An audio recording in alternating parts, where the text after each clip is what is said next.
ഇന്ത്യയിലെ ഇന്ത്യൻ ക്രിക്കറ്റിന് അതിൻ്റെ ബിസിനസ്സിന് വലിയ മാറ്റങ്ങൾ വരുത്തിയിട്ടുള്ളൊരു സംഭവമാണ് IPL എന്ന് പറയുന്ന ഇന്ത്യൻ പ്രീമിയർ ലീഗ്. അതിൻ്റെ സ്ഥാപകനും അതിൻ്റെ കമ്മീഷണറും ഒക്കെ ആയിരുന്നു നമുക്കെല്ലാം അറിയുന്ന ലളിത് മോദി എന്ന് പറയുന്ന ഒരാൾ. പിന്നീട് അദ്ദേഹത്തിൻ്റെ എതിരെ വലിയ വ്യാപകമായിട്ടുള്ള ഒരു അഴിമതി കേസ് ഉണ്ടാവുകയും അഴിമതി കേസിൻ്റെ ഭാഗമായി അദ്ദേഹം ഇന്ത്യ വിട്ട് പോകേണ്ടി വരികയും ഇപ്പോൾ അദ്ദേഹം ലണ്ടനിൽ താമസിക്കുകയും ചെയ്യുകയാണ്. ഒരു ഫ്യൂജിറ്റീവായിട്ട് അവിടെ താമസിക്കുകയാണ്.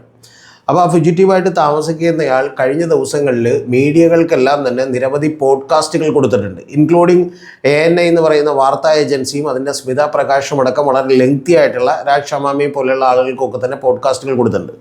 ആ പോഡ്കാസ്റ്റുകളിലൂടെ അദ്ദേഹം ചില ഞെട്ടിക്കുന്ന വിവരങ്ങൾ നമ്മളോട് പറഞ്ഞിട്ടുണ്ട്.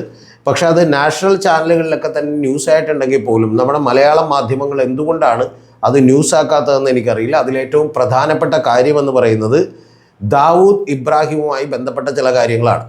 കൂടാതെ നമുക്കെല്ലാം അറിയാം, ഈ അടുത്ത ദിവസങ്ങളിൽ തന്നെയാണ് ദാവൂദ് ഇബ്രാഹിമിനെ കുറിച്ചും ഒക്കെ തന്നെ അത് പാകിസ്ഥാനെ സഹായിക്കുന്നതിനെക്കുറിച്ചും ഒരു ദുരന്തർ എന്ന് പറയുന്ന സിനിമ എടുത്തതും എന്നൊക്കെ തന്നെ നിങ്ങൾ ആലോചിക്കുന്നുണ്ടാവും. അപ്പോൾ ആ ദുരന്തർ എന്ന് പറയുന്ന സിനിമയിൽ കാണിക്കുന്നത് ദാവൂദ് ഇബ്രാഹിം എന്ന് പറയുന്ന ആൾ, അദ്ദേഹം 1955 ജനിച്ചതാണ്.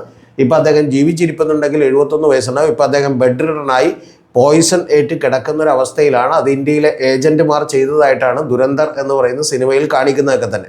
അപ്പോൾ ആ ദുരന്തർ എന്ന് പറയുന്ന സിനിമയിൽ കാണിക്കുന്നതുമായി ബന്ധപ്പെട്ട് അല്ലെങ്കിൽ അതിനോടനുബന്ധിച്ച് തന്നെ നമ്മൾ കേൾക്കേണ്ട മറ്റൊരു പ്രധാനപ്പെട്ട കാര്യമാണ് യഥാർത്ഥത്തിൽ ഈ ലളിത് മോദി പറഞ്ഞുകൊണ്ടിരിക്കുന്നത് എന്നുള്ളതാണ് ഏറ്റവും പ്രധാനപ്പെട്ട കാര്യം. ലളിത് മോദി പറയുന്നത് അദ്ദേഹത്തെ കൊല്ലാൻ വേണ്ടിയിട്ട് 3 തവണ ദാവൂദ് ഇബ്രാഹിമിൻ്റെ ആളുകൾ ശ്രമിച്ചു എന്നുള്ളതാണ് പറയുന്നത്. ആ ശ്രമിക്കാനുള്ള പ്രധാനപ്പെട്ട കാരണം ഒന്ന് മോണ്ടിനീഗ്രോയിലെ ഒരു യൂറോപ്പിലെ ഒരു കൺട്രിയാണ്. അതുപോലെ തന്നെ ജോഹനാസ്ബർഗിലെ സൗത്ത് ആഫ്രിക്കയിലാണ്. അതുപോലെ ജോഹനാസ്ബർഗിൽ വെച്ചും മോണ്ടിനീഗ്രോയിൽ വെച്ചും അതുപോലെ മുംബൈയിൽ അദ്ദേഹത്തിൻ്റെ വസതിക്ക് പുറത്തുമൊക്കെ തന്നെ ഷൂട്ടൗട്ട് ഉണ്ടായി. ഇത്തരത്തിൽ 3 തവണ അദ്ദേഹത്തെ കൊല്ലാൻ വേണ്ടി ദാവൂദ് ഇബ്രാഹിം ശ്രമിച്ചിരുന്നു എന്നുള്ളതാണ് അദ്ദേഹം പറയുന്നത്. അതുകൂടാതെ അദ്ദേഹത്തിൻ്റെ മകനെ തട്ടിക്കൊണ്ടുപോയി എന്നുള്ളതാണ് പറയുന്നത്. പിന്നെ അദ്ദേഹം താമസിച്ചിരുന്ന ഒരു സ്ഥലത്തേക്ക് ഒരു ആൾ വരികയും അദ്ദേഹത്തെ വിളിച്ചുകൊണ്ട് പോവുകയും അവിടെ ടെറസിൽ കൊണ്ടുപോയിട്ട് സാറ്റലൈറ്റ് ഫോണിൽ അവിടെ അദ്ദേഹം ചെല്ലുമ്പോൾ അവിടെ ഒരു സ്ഥലത്ത് ചെല്ലുമ്പോൾ അതിൻ്റെ ടെറസിൽ കൊണ്ടുപോയിട്ട് അദ്ദേഹത്തെ ഒരു സാറ്റലൈറ്റ് ഫോണിൽ ദാവൂദ് ഇബ്രാഹിമുമായിട്ട് സംസാരിക്കാൻ പ്രേരിപ്പിച്ചു വന്നു. പക്ഷേ അദ്ദേഹം ദാവൂദ് ഇബ്രാഹിമുമായിട്ട് സംസാരിക്കാൻ തയ്യാറായില്ല എന്നുള്ളതും കൂടിയാണ് പറയുന്നത്. അപ്പോൾ അതിൽ ദാവൂദ് ഇബ്രാഹിം അന്ന് ഇദ്ദേഹത്തോട് ആവശ്യപ്പെട്ടൊരു കാര്യമെന്ന് പറയുന്നത് നമുക്കൊരു IPL ടീം വേണം എന്നുള്ളതാണ് ആവശ്യപ്പെട്ടത്.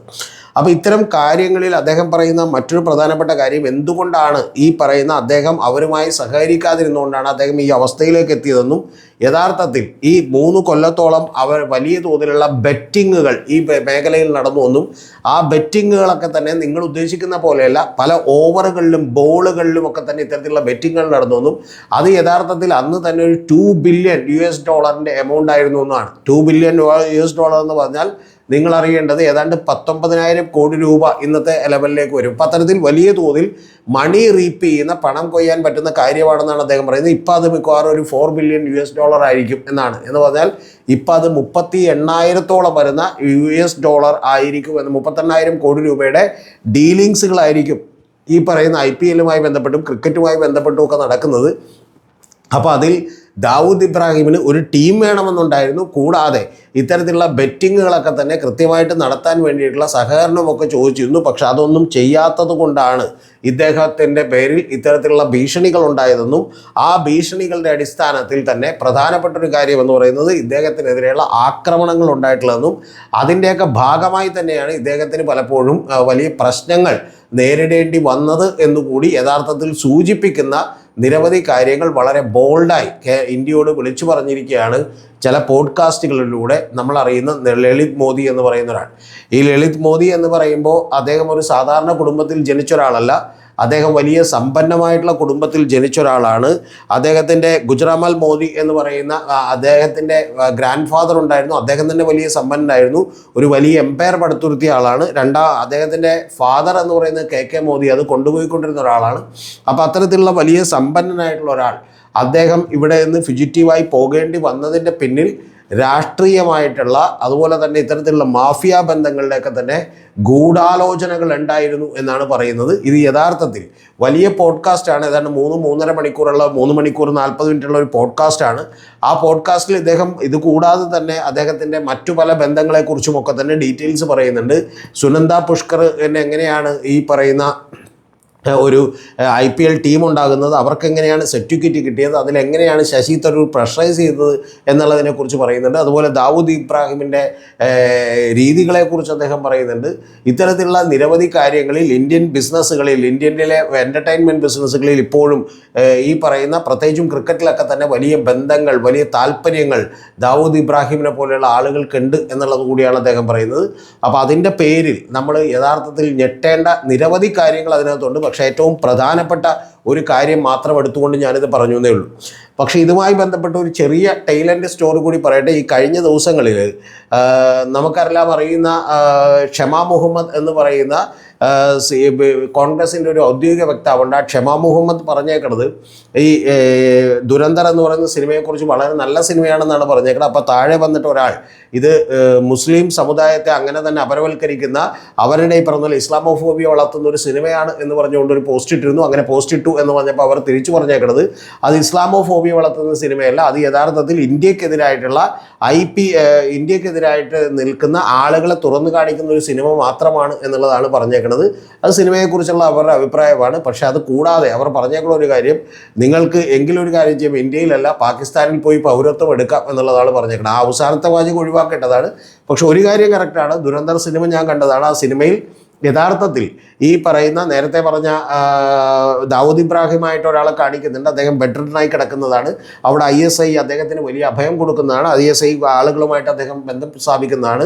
നായകൻ ഇന്ത്യയിൽ നിന്ന് ഇവിടെ പോയിട്ടുള്ള ഒരു ഏജൻ്റായിട്ടാണ് കാണിക്കുന്നത്. ആ ഏജൻറ്റ് അവിടെ ചെന്ന് വലിയ ഉയരങ്ങളിലേക്ക് എത്തുകയും അവിടെ തന്നെ തകർത്തുകളയും ചെയ്യുന്ന ഒരു സംഭവങ്ങളാണ് അതിനകത്ത് കാണിക്കുന്നത് എന്നുള്ളത് പറഞ്ഞോട്ടെ.